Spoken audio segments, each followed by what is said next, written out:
What's up, boys? Welcome back to my channel. Today we're going to see what would happen if the UFC had a PFL structured season for the lightweights in UFC 4. In case you don't already know, how the PFL season works is a lot more like soccer than the UFC. There are 10 fighters in each weight class. Each fighter fights twice per regular season. For every win, they are given 3 points, and for a loss, 0 points. But on top of that, they are given bonus points for finishing the fight inside the distance. 3 additional points for a first round finish, 2 points for a second, and 1 point for a third. So for example, if you were to knock or choke someone out in the first round, you would be given 6 points for one fight, which could potentially guarantee you a playoff spot. How the playoffs work is the 4 fighters with the most points after the season is finished move on to a single elimination tournament. The semifinal fights are still 3 rounds, but the championship fight is a 5-round fight where the winner takes home $1 million.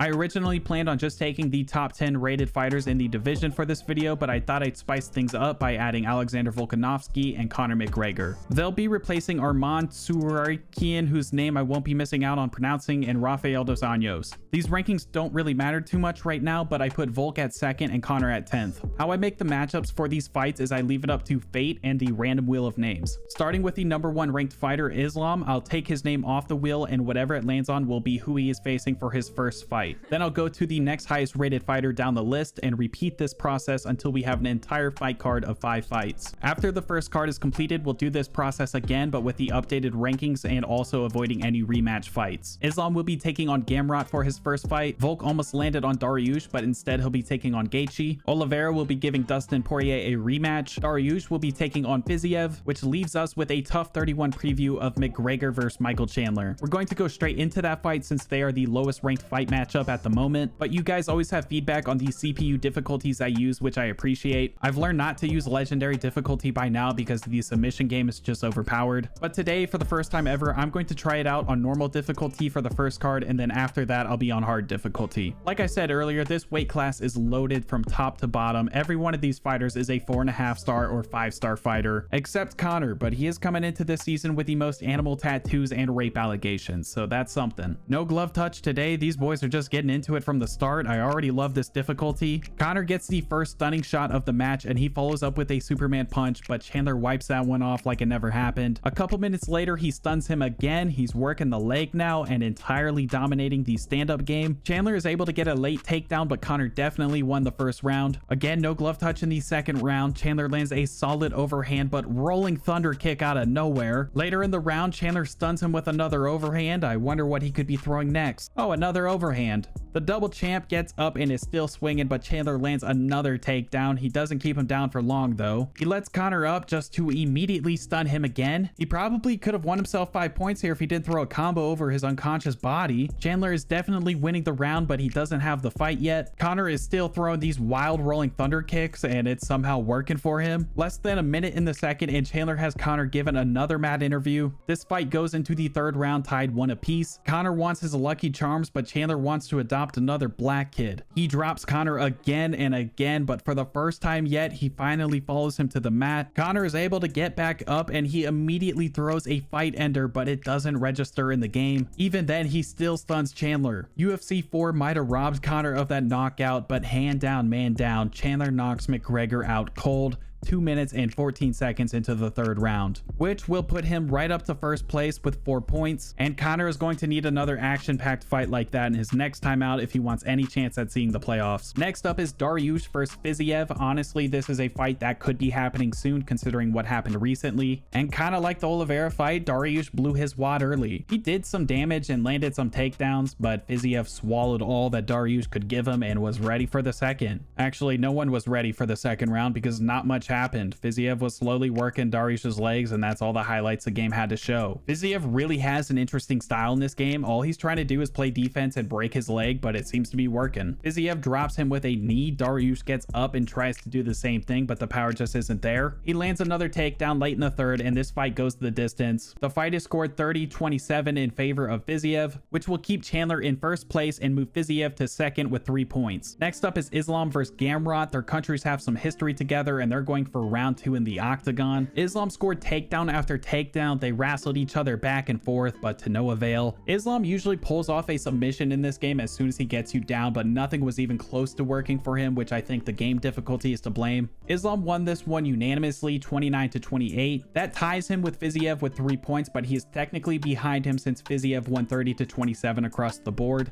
This was the opposite of the McGregor Chandler fight. They were on the ground for almost 80% of the 15 minutes and landed no big shots on each other. This next fight is a bit more promising. We've got Bronx taking on the Diamond. Charles starts this one off with a takedown, then while on the feet, he gets the first stunning shot of the match. Dustin works in a nice combination, but Charles sets him up with the dick kick, which turns into a takedown. Oliveira wins the first round, but early in the second, Poirier is gaining momentum that turns into a stunning kick. Apparently, Dustin Poirier is a knee spammer in this game. I'm glad he took him down after seeing that. They end up spending the rest of the round on the mat, so Dustin does some early damage on the feet in the third. He then drops him with 2 lefts in a row and landed a big shot on him on his way down. Dustin really has momentum now. Oliveira lands a takedown to try to slow down the fight, but Dustin manages to get back to his feet and proceeds to whoop his ass. Dustin might be looking for a 10-8 round at this rate. Oliveira is out here just looking for a spare chromosome. They end up going the distance, and the decision goes to Poirier, giving him 3 points and tying him with Fizziev and Islam. And the last fight of the first card is Alexander Volkanovski versus Justin Gaethje. Justin looks like a giant in this fight, but Volk actually has the reach advantage, and oh look, he's flying.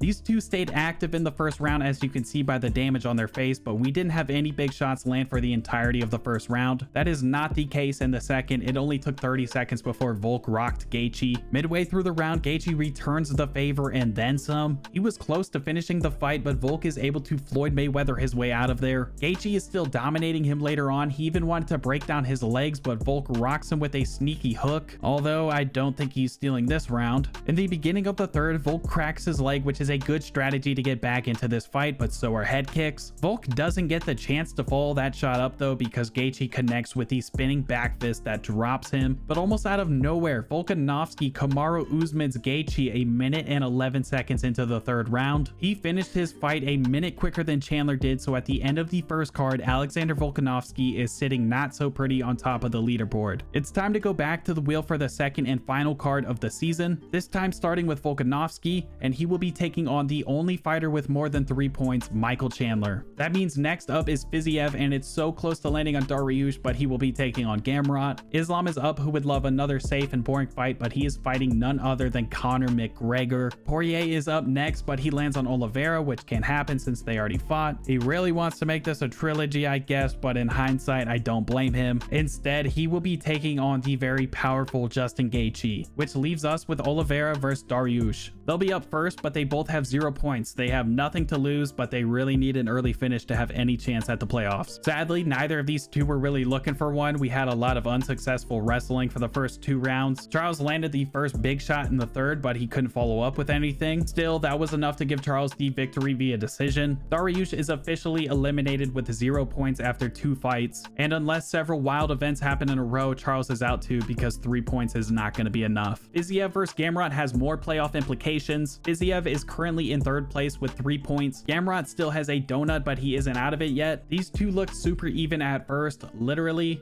Definite striker on one side. Fizziev got a nice combination off in the first minute. Gamrod landed a nice spinning kick, so he thought he'd throw that again, and George Floyd. Gamrod started to work in his overhand, but Fizziev is back to his old ways of crippling his opponent, and it's working again. We're not even out of the first round, and it's starting to turn into a beating. Fizziev is looking for a perfect score of 6 points. Gamrod is trying to make it out of the round, and here's Fizziev casually trying to curb stomp him. They make it to a second round, but a ton of damage is already done, and Fizziev isn't slowing down anytime soon. He keeps getting so close to a finish, but Gamrod's broken leg and jaw apparently isn't an excuse to back out of this one. They even make it to the third, and the beating just keeps on going. Gamrod can't even throw anything back. Fizziev is just dominating him, and of all the shots it could have ended with, it's a no contact leg kick that did it. That was 2 feet away from landing, but after taking 9 leg health events in this fight, I'm just going to assume Gamrod broke his own leg after attempting a flying knee. But Fizziev will be adding 4 points to his score for a total of 7, which pretty much guarantees him a playoff spot. spot. And if he keeps running into top 10 fighters in the world that can't check their kicks, he might seriously be onto something. Dustin Poirier is 1-0, but he's on the outside looking into the playoffs with only 3 points, and he does not have an easy opponent in front of him with Justin Gaethje. And oh boy, is Gaethje looking sharp. Poirier throws the head kick, Gaethje dodges and stuns him with a body shot. Gaethje started to morph into a white Muhammad Ali with these dodges, and I think Netflix might have found themselves their next lead actor if they want to make another historically inaccurate biopic. Gaethje hasn't done anything wrong in this fight so far, and he's on pace for a perfect 6-point fight, but Poirier catches him with a big shot in the last minute of the round that allows this fight to keep on going. Poirier thought he still had momentum going into the second, but Gaethje catches him with a rolling thunder and then tears him apart alongside the cage. He even gets full mount, but he was one shot shy of stopping the fight. He let Poirier back up and he's still throwing bombs. He drops him, gets back on top, and he finishes the fight in the second round for 5 points. On the other hand, that also means Oliveira and Poirier are now officially eliminated from the playoffs. Next up is a fight that would have all the drama in the world behind it already, but Conor not only has a chance to steal a playoff spot, but also keep Islam out of it. Islam came out acting like he was gonna stand and bang with McGregor, but after taking a few combinations, he started to wisely toss Conor to the canvas. But Conor is looking broken for a 4-star fighter. He drops Islam in the first 2 minutes, but Islam answers back accordingly. I hate to say it, but I think this is pretty good proof that submission skills are undervalued on hard difficulty. Conor is not getting out of this one. We make it to a second round, and Conor needs to finish it inside this round to have any chance at the playoffs. So he opens up with a stunning punch, then sends him to the ground with the most powerful kick I've ever seen. Conor is still just dominating him in the stand-up. He could be one good shot away from a knockout, but he should not have followed him to the ground. Islam has his back, but stop the cap. Conor manages to get out of this one too. They get back up, and it's very clear how Islam wants to win this fight, but out of nowhere, Islam is throwing bombs that I didn't even know he had in the first place,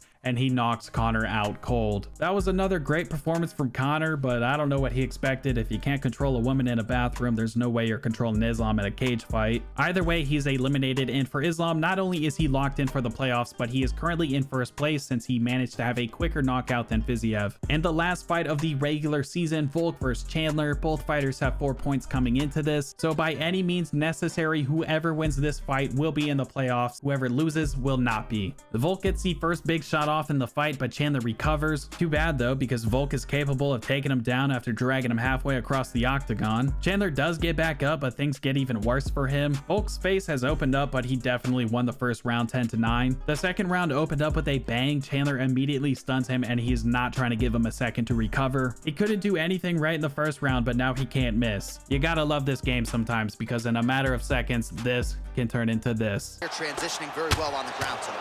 Step for step, he's staying with his opponent in every... Volk is feeling himself now after teeing off on the back of his head. He stuns him 2 times in a row. He's getting excited. Seems like a good time to throw some wild kicks, but nope, never mind. We're down to the last minute. Both fighters are bloodied and beaten, but Volk throws another wild kick and it's lights out.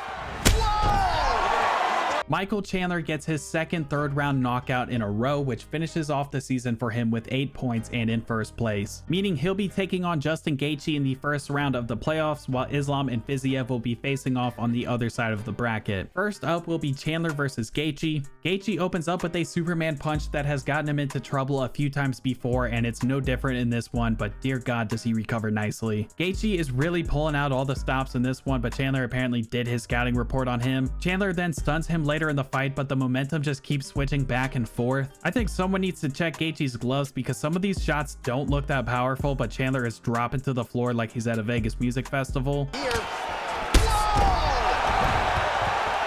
And that's it. Gaethje with the simple right. I thought it was a right cross at first, but he was so close to him I didn't realize that it was a hook that dropped him. On the other side of the bracket are 2 former Soviets with 2 very different fighting styles. We've got Islam, who wants to lay on top of his opponent, and Fizziev, who wants to make sure all his opponent can do is lay down. Fizziev really wanted the glove touch, but he didn't get it, so he had to settle for the knee touch that already has Islam's leg damaged. Islam gets himself a takedown, but he's just an average Joe down there in this game. Apparently Fizziev wasn't too too happy about that, so he proceeded to smack his legs 3 times in a row after they got back up. Not only does he know how to kick legs in this game, but he kicks faces too. He drops Islam twice in a row in the second round. They make it to a third and final round, but Islam is not winning on the scorecards like he usually does, and his ground game advantage is almost non-existent. Fizziev just absolutely dominated the champion for 15 minutes straight. He even snuck in a very illegal soccer kick towards the end of the third, and it's no surprise that Fizziev wins the decision to move on to the championship fight against Justin Gaethje. This is a 5-round fight, but with these two guys, I don't think we'll be needing the championship rounds. Again, Fizziev's coding is broken. All he wants to do is leg kick and play defense, but Gaethje has a couple answers for that. For the first time ever, someone finally checks one of his leg kicks, but as you can see by this point, Gaethje's leg health is dwindling quickly. Justin Ali, Gaethje went on to dominate the first round with several stuns and knockdowns, but Fizziev is a terrible person. His basic leg kicks have added up and Gaethje's leg health is now flashing. Gaethje just can't help himself. He goes for a Superman punch with no setup and he takes on a leg health event for doing so. In the last 10 seconds, Gaethje puts together a beautiful never before seen combination of a spinning back fist, elbow, and a knee to the head. Fizziev is no longer with us. He's probably having an out of body experience, but he manages to cover up and he survives the round. God help this man, he has a Superman punch addiction and all it does is hurt him. Fizziev is still looking for these leg kicks, so I guess Gaethje is going to counter that by non-stop pressuring him. Gaethje is really close to knocking him out cold, but this little bastard keeps sneaking in these baby kicks and Gaethje refuses to switch stances. And oh boy, Gaethje is starting to fall down just by landing a leg kick of his own. This is not looking good for him. It's getting ugly, but Gaethje checks another kick and now Fizziev's leg is damaged, which might have saved Gaethje's life in here. Fizziev tried going up top, but even one-legged Gaethje was able to put an end to that. And 2 minutes and 12 seconds into the third round, the leg damage was too much for Gaethje. Fizziev drops him with one last leg kick and he kicked his way to the PFL lightweight championship. They were tied going into the third. If it weren't for the 10 leg health events, I'd say that was Gaethje's fight to lose. Either way, I think this was another great PFL season and the two best in-game fighters ended up in the championship. But that'll do it. Thank you guys for watching. Let me know what weight class you would like to see me do in the future. I love you guys and I will see you in the next one.